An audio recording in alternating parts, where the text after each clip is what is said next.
টাকি মাছ এমন একটি মাছ যেটির ভর্তা আমাদের সবারই ভালো লাগে। তার মধ্যে যদি হয় একটু ভিন্ন স্টাইলে ভর্তা, তাহলে তো কোনো কথাই নেই। আসসালামু আলাইকুম এভরিওয়ান, আশা করি সবাই অনেক বেশি ভালো আছো। আজকে আমি তোমাদের সাথে লাউ পাতা দিয়ে টাকি মাছ ভর্তার একটা অ্যামেজিং রেসিপি শেয়ার করতে যাচ্ছি।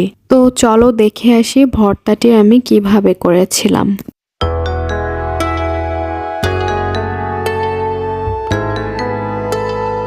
প্রথমেই চুলাতে আমি একটি প্যান দিয়ে দিয়েছিলাম। প্যানটি গরম হয়ে এসেছিল তখন তাতে দিয়ে দিয়েছিলাম 4 থেকে 5টি শুকনো মরিচ আর একটু সরিষার তেল। আমাদের বাঙালি বেশিরভাগ পরিবারেই দেখা যায় আমরা ভর্তায় কাঁচা মরিচের চেয়ে শুকনো মরিচটাই বেশি ব্যবহার করে থাকি, কারণ শুকনো মরিচের যে একটা ফ্লেভার আসে সেটা আসলে অন্য যে কাঁচা মরিচে সেটাতে পাওয়া যায় না। আর ভর্তার ক্ষেত্রে স্পেশালি ফ্লেভারটা কিন্তু খুবই ইম্পর্ট্যান্ট। এই পর্যায়ে মরিচগুলোকে আমি তুলে নিয়েছিলাম আলাদা একটি বাটিতে। এরপর ওই প্যানেই আমি দিয়ে দিয়েছিলাম লাউ শাক। লাউ শাকটা কিন্তু দেখা যায় সারা বছরই পাওয়া যায়, তবে শীতের মৌসুমে একটু বেশি পাওয়া যায়। লাউ শাকের এমনিতেও যে ভর্তাটা সেটাও আমার কাছে অনেক বেশি ভালো লাগে, আর তার মধ্যে আজকে আবার অ্যাড করেছি টাকি মাছ। যাই হোক, তো এখানে আমি দিয়ে দিয়েছিলাম টাকি মাছ প্রায় 3টি। তারপর আমি দিয়ে দিয়েছিলাম পেঁয়াজ কুচি বা ফালি ফালি করে কেটে রাখাগুলো। যাই হোক, তো এ পর্যায়ে আমি আরো দিয়ে দিয়েছিলাম রসুন কুচি, আর গুঁড়ো মশলার মধ্যে দিয়েছিলাম হলুদ গুঁড়ো, সেই সাথে লবণ আর কাঁচামরিচ। এগুলো সব দিয়ে তার উপরে আমি লাউ শাক দিয়ে হালকা একটু পানি অ্যাড করে সেটা আমি ঢাকনা দিয়ে ঢেকে দিয়েছিলাম। এভাবেই হচ্ছে আমি মাছ আর শাকগুলোকে ভাপ দিয়ে নিচ্ছিলাম।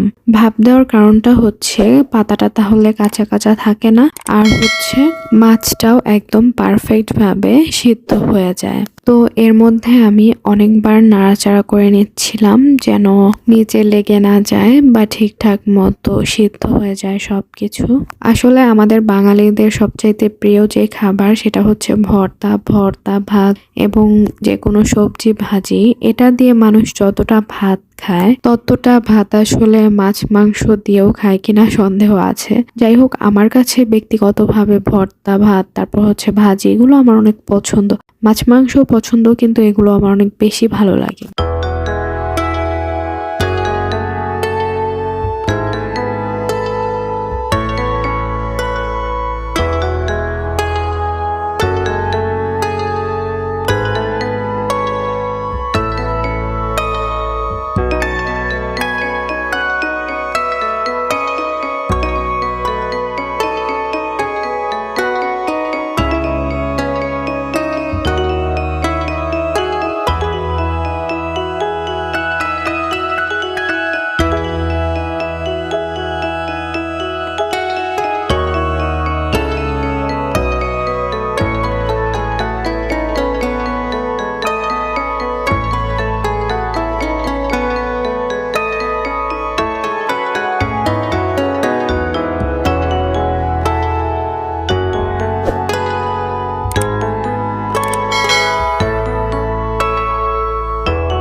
এর পর্যায়ে পুরোপুরি যখন সেদ্ধ হয়ে এসেছিল তখন এরকম নরম হয়ে গিয়েছিল, আর তখনই আমি মূলত পাতাটাকে প্রথমে উঠিয়ে নিই। পাতার সাথে যে কাঁচামরিচ পেঁয়াজ রসুন কুচি দিয়েছিলাম সেগুলো একসাথে ভালো মতো বেটে নিয়েছিলাম।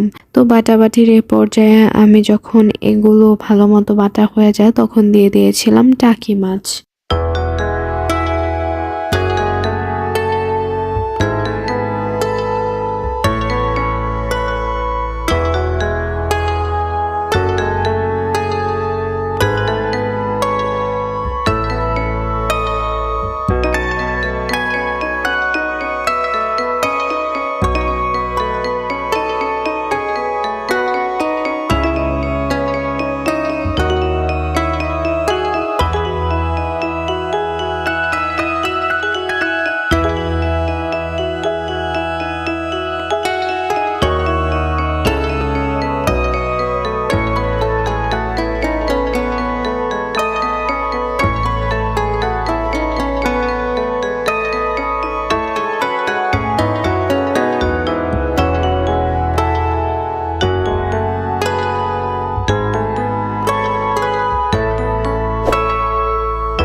মাছ, শাক আর মশলাগুলো সব ভালো মতো বাটা হয়ে গেলে এ পর্যায়ে আমি নিয়ে নিয়েছিলাম শুকনো মরিচ, ওই যেগুলো ভেজে রেখেছিলাম সেগুলো। তাতে আবার আমি নিয়ে নিয়েছিলাম হালকা একটু লবণ আর পেঁয়াজ কুচি। তো এগুলো ভালো মতো মিক্স করে নিচ্ছিলাম, মানে মাখিয়ে নিচ্ছিলাম যেন ভর্তাটার টেস্ট, মানে যে ফ্লেভারটা সেটা অনেক বেশি ভালো হয় ওইটার জন্যই। তো এগুলো ভালো মতো মিক্স করে নিয়ে আমি ভর্তাটাকে এগুলো দিয়ে মাখিয়ে ফেলি।